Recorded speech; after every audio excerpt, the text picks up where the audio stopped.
बद्रीनाथ के दर्शन करके आ रहे थे। महाराज जब वो बद्रीनाथ के दर्शन करके आ रहे थे, उनको बद्रीनाथ में भगवान के चरणों की एक माला प्राप्त हुई। और जब उनको भगवान के चरणों की माला प्राप्त हुई, तब उन्होंने देखा कि सामने से इंद्र भी अपने हाथी की सवारी करके आ रहे हैं। इंद्र ने दुर्वासा ऋषि को प्रणाम किया, गुरुवर कैसे हो, कहाँ से आ रहे हो, वार्तालाप हुई। दुर्वासा ऋषि ने अपनी माला उतार के इंद्र के गले में दे दी और इंद्र ने वही माला अपने हाथी के गले में डाल दी। हाथी ने वो माला अपनी सूंड से उतारी और नीचे फेंक दी और पैरों से दुर्वासा ऋषि को गुस्सा बहुत आता है। दुर्वासा ऋषि की एक खासियत है, उनको गुस्सा बहुत ज्यादा होता है, तुरंत गुस्सा हो जाते हैं। दुर्वासा ऋषि को क्रोध आ गया और जब दुर्वासा ऋषि को क्रोध आया तो उन्होंने इंद्र को श्राप दे दिया, हे इंद्र तुझे बहुत मान है, अभिमान है अपने सिंहासन का, जा मैं तुझे श्राप देता हूँ कि तू श्रीहीन हो जा, श्रीहीन हो जा। और हाथी को भी श्राप दे दिया महाराज कि तेरा जन्म पृथ्वी लोक में होगा। हाथी को भी श्राप दे दिया। अब इंद्र को जब ये श्राप मिला और राक्षसों को, दैत्यों को पता चला कि इंद्र को श्रीहीन होने का श्राप मिला है, वैसे ही उन्होंने स्वर्ग पर आक्रमण कर दिया।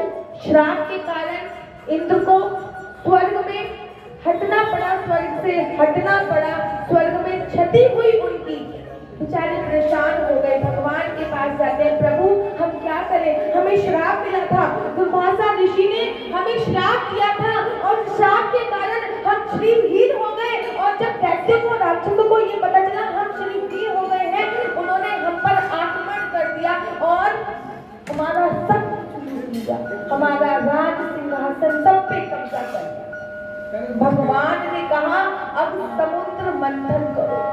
जब महाराज तुम समुद्र मंथन करोगे ना, तो समुद्र मंथन से तुम्हारे लिए अमृत निकलेगा। उस अमृत का पान कर कर तुम अमर हो जाओगे, अजर हो जाओगे और तुम्हें स्वर्ग का सिंहासन वापस मिल जाएगा। महाराज जब उस अमृत का तुम पान कर लोगे, तब तुमसे स्वर्ग का सिंहासन कोई नहीं छीनेगा, कोई नहीं छीनेगा, कोई भी नहीं। अब देवताओं ने कहा हम अकेले तो समुद्र मंथन कर नहीं सकते, तो विष्णु भगवान ने कहा कि अपने काम के लिए तो दुश्मन को भी दोस्त बनाना पड़ता है। दैत्यों से बोलो कि वो भी तुम्हारे साथ मिलकर समुद्र मंथन करे। तभी देवता दैत्यों के पास गए हैं और दैत्यों के साथ मिलकर समुद्र मंथन की तैयारी प्रारंभ हुई है महाराज। और जब समुद्र मंथन की तैयारी प्रारंभ हुई है तो मंदराचल पर्वत को लेके आया गया है और मंदराचल पर्वत को जब लाया गया और समुद्र में डाला गया, वैसे ही मंदराचल पर्वत समुद्र पे डूबने लग गया। वैसे ही मेरे प्रभु ने कश्यप रूप धारण करके मंदराचल पर्वत को अपनी पीठ पर धारण करा है। बोलिए कश्यप भगवान की। और जब मेरे प्रभु ने कश्यप रूप धारण करके मंदराचल पर्वत को अपने पीठ पर धारण किया, वासुकी नाग को लाया गया और उससे समुद्र मंथन प्रारंभ हो गया। एक तरफ से दैत्य खींच रहे थे, दूसरी तरफ से देवता खींच रहे थे और पर्वत का घर्षण कर रहे थे। सबसे पहले समुद्र मंथन से हलाहल विष निकला, सबसे पहले विष निकला। सभी देवता समा गए, डर गए, अरे अब हम क्या करें, दैत्य भी डर गए, अरे हम क्या करें। तब विष्णु भगवान ने कहा डरने की कोई बात नहीं है महाराज, ये जो विष है ना, केवल एक ही व्यक्ति, एक ही संसार में देव ऐसा है जो इस विष को पूरी तरीके से, इस विष का पान कर सकता है और वो है मेरे भोले बाबा। तुम भोले बाबा को बुलाओ, भोले बाबा से प्रार्थना करो और ये विष का जो कलश है वो भोले बाबा को दे दो। सभी देवी देवता, सभी राक्षस और देवता भगवान शिव के पास गए हैं और भगवान शिव से प्रार्थना करी है, हे भोले बाबा ये जो हलाहल विष निकला है, जिसकी दुर्गंध मात्र से हमें विरोधी छा रही है, आपसे पान करे। और भोले बाबा ने पार्वती मैया से पूछा है कि हे पार्वती, जगत कल्याण के लिए मुझे ये विष का पान करना पड़ेगा। एक सीख देती है ये कथा कि कुछ भी कार्य करो अपनी धर्म पत्नी से हमेशा पूछकर करना। भोले बाबा भी विष पीने से पहले माता पार्वती से पूछ रहे हैं। ऐसे ही माता पार्वती, ऐसे ही धर्म पत्नियों को अर्धांगिनी नहीं बोला जाता। धर्म पत्नी का अर्थ क्या होता है? जो धर्म के कार्य में आपके हाथ को आगे बढ़ाए, वही धर्म पत्नी का अर्थ है। बाकी सब पत्नियां हैं, महाराज धर्म पत्नी वो है जो धर्म के कार्य में आपको आगे बढ़ाए। कि आप कहो कि 10 किलो चावल का भंडारा करवा लेता हूँ, कड़ी चावल को धर्म पत्नी कहे नहीं प्रभु, 15 किलो कड़ी चावल का भंडारा होगा। जो धर्म के कार्य में आपको आगे बढ़ा है, वही सच्ची मात्रा में कही जाती है धर्म पत्नी। बाकी तो सब पत्नियां।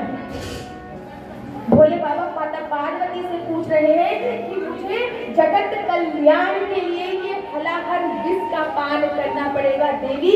और देवी तो जानती थी भोले बाबा का प्रताप कि शिव का अर्थ है कल्याण, सबका कल्याण करने वाला। अरे जो सबका कल्याण करता है, मैं भोले बाबा के ताप को प्रताप को जानती हूँ। पार्वती ने बोला प्रभु आप ग्रहण कीजिए। और मेरे भोले बाबा ने हलाहल विष का पान कर लिया है और तभी मेरे भोले बाबा बन गए हैं नीलकंठ भगवान। बोलिए नीलकंठ भगवान की, बोलिए बांके बिहारी लाल की। फिर दोबारा दूसरी ऊर्जा से समुद्र मंथन प्रारंभ हुआ है महाराज। और जब दूसरी ऊर्जा से समुद्र मंथन प्रारंभ हुआ है तो दूसरी बार समुद्र मंथन से एक घोड़ा निकला है, जिसको दैत्यों के गुरु और दैत्यों के राजा मान लीजिए आप, क्योंकि दैत्यों के गुरु तो शंकराचार्य थे, दैत्यों के राजा बलि ने ले लिया है। उसके बाद गौ माता निकली है, कामधेनु गौ माता, जो कि ऋषियों को दे दी गई है। और उसके बाद ऐरावत हाथी निकला है, और जब ऐरावत हाथी निकला तो उसको इंद्र ने ले लिया है। और उसके बाद समुद्र मंथन फिर से प्रारंभ हुआ नई ऊर्जा के साथ। माता लक्ष्मी साक्षात हाथ में माला लेकर प्रकट हो गई महाराज। और जब माता लक्ष्मी साक्षात हाथ में माला लेकर प्रकट हुई, माता लक्ष्मी का जो स्वरूप है ना, इतना मोहक स्वरूप है, इतना सुंदर स्वरूप है कि सभी देवता और राक्षस बोल रहे हैं इनको हम लेंगे, हम लेंगे। सभी में आपस में लड़ाई हो गई। तभी भगवान बोलते हैं कि इनके हाथ में वरमाला है, और जिसका भी ये वर मान लेंगी, जिनके गले में ये माला डाल देंगी, वही इनका हो जाएगा। सभी लाइन से बैठ जाओ, सभी लाइन से बैठ गए हैं। अरे माता लक्ष्मी से विवाह करने के लालच में तो दुर्वासा ऋषि, अत्रि मुनि सब आए हैं, सबने चिंता गाड़ दिया। आहा इतनी मनमोहक स्त्री है, काश हमें मिल जाए। सब चिंता गाड़ के बैठे हुए हैं। माता लक्ष्मी सबको लाइन से देखती जा रही है। और जब माता लक्ष्मी ने सबको लाइन से देखा तो अंत में मेरे प्रभु पर माता लक्ष्मी की दृष्टि गई। मेरे प्रभु प्रकट हुए, मेरे प्रभु पर माता लक्ष्मी की दृष्टि गई। और माता लक्ष्मी ने प्रभु के गले में माला डाल दी और प्रभु बन गए नर नारायण भगवान। बोलिए नर नारायण भगवान की जय, बोलिए लक्ष्मीपति की जय। दोबारा से दूसरी ऊर्जा से समुद्र मंथन फिर से प्रारंभ हुआ है। और अब समुद्र मंथन जब प्रारंभ हुआ, शास्त्रों में ऐसा वर्णन आया है कि समुद्र मंथन में 14 रत्न निकले थे। मणि निकली थी जो भगवान ने ले ली थी, माता लक्ष्मी निकली थी, तो 14 रत्न शास्त्रों में ऐसा वर्णन आया है श्रीमद् भागवत महापुराण में कि समुद्र मंथन से 14 रत्नों की प्राप्ति हुई थी। 14 रत्नों की प्राप्ति के तत्पश्चात भगवान ने धन्वंतरी का रूप धारण किया है और अमृत का कलश लेके प्रकट हो गए हैं। बोलिए धन्वंतरी भगवान की जय। और जैसे ही मेरे प्रभु धन्वंतरी का अवतार लिया और अमृत का कलश लेकर प्रकट हुए, सभी देवी देवताओं में, सभी राक्षसों में आपस में बहस होने लग गई, लोटा छीनने लग गए। कलश छीनने लग गए। महाराज अमृत हम लेंगे, नहीं हम लेंगे, अरे अमृत हम लेंगे, अरे नहीं हम लेंगे। आपस में लड़ाई कर रहे हैं कि अमृत हम लेंगे, हम लेंगे, हम लेंगे। तभी भगवान ने मोहिनी रूप धारण किया है। बोलिए मोहिनी भगवान की। अति सुंदर रूप है मोहिनी रूप। इतना सुंदर मोहिनी रूप मेरे भगवान ने धारण किया है। शास्त्रों में ऐसा वर्णन आया है कि एक बार भोले बाबा ने बोला था हे प्रभु, विष्णु भगवान से कि हे प्रभु, मैं आपसे हाथ जोड़कर एक निवेदन करना चाहता। हाँ बताओ। जब आपने मोहिनी रूप धारण किया था ना, मैंने सुना था वो इतना तेजस्वी रूप था, इतना तेजस्वी रूप था कि कई अप्सराएं, कई लक्ष्मी उसमें समाहित हो जाए, इतना तेजस्वी रूप था। एक बार मुझे भी मोहिनी रूप धारण करके दिखाओ ना। भोले बाबा ने भी डिमांड की थी, वैसा मोहिनी रूप आज धारण किया है। हजारों लक्ष्मी उस मोहिनी रूप में समाहित हो जाए। भगवान ने इतना सुंदर रूप धारण, तो सही है, इतने मधुर नैन है, इतनी मधुर, क्या कहते हैं, स्माइल, इतनी मधुर स्माइल है। और मोहिनी रूप धारण करके दैत्यों के और देवताओं के बीच में आ गई है। और जब देवताओं ने, दैत्यों ने देखा कि इतनी सुंदर स्त्री चली आ रही है, वैसे ही उससे पूछते हैं, हे देवी कहाँ से आ रही हो, कहाँ जा रही हो? अरे देवी तुम्हारा नाम क्या है, गोत्र क्या है, कुल क्या है, कुछ बताओ। अब भगवान कहते हैं मोहिनी रूप धारण करके, तुमको क्या मेरे से विवाह करना है जो मेरी जन्म पत्री मांग रहे हो? तुम्हें क्या करना है, विवाह करना है क्या मेरे से जो मेरी जन्म पत्री मांग रहे हो? तभी दैत्य बोलते हैं देवी क्षमा करें, हम ऐसे वैसे लोग नहीं हैं, अरे हम कश्यप के पुत्र हैं। मोहिनी कहती है मैंने कश्यप ऋषि का नाम तो बहुत सुना है, लेकिन तुम जैसे मूर्ख कश्यप भगवान के, कश्यप ऋषि के पुत्र कैसे हो सकते हो? अरे मैंने इतना नाम सुना है कश्यप ऋषि का, और तुम कह रहे हो तुम कश्यप के पुत्र हो, लेकिन तुम तो महामूर्ख हो जो मुझसे मेरा नाम गोत्र पूछ रहे हो और साथ में मुझसे बोल रहे हो कि देवी समुद्र मंथन से ये अमृत निकला है और इस अमृत का पान आप हमें करा दो। अरे मैंने से ना तुम्हारी जान है ना पहचान है, कहीं मैं तुम्हारा अमृत लेके भाग गई तो, कहीं मैं तुम्हारा अमृत लेके भाग गई फिर?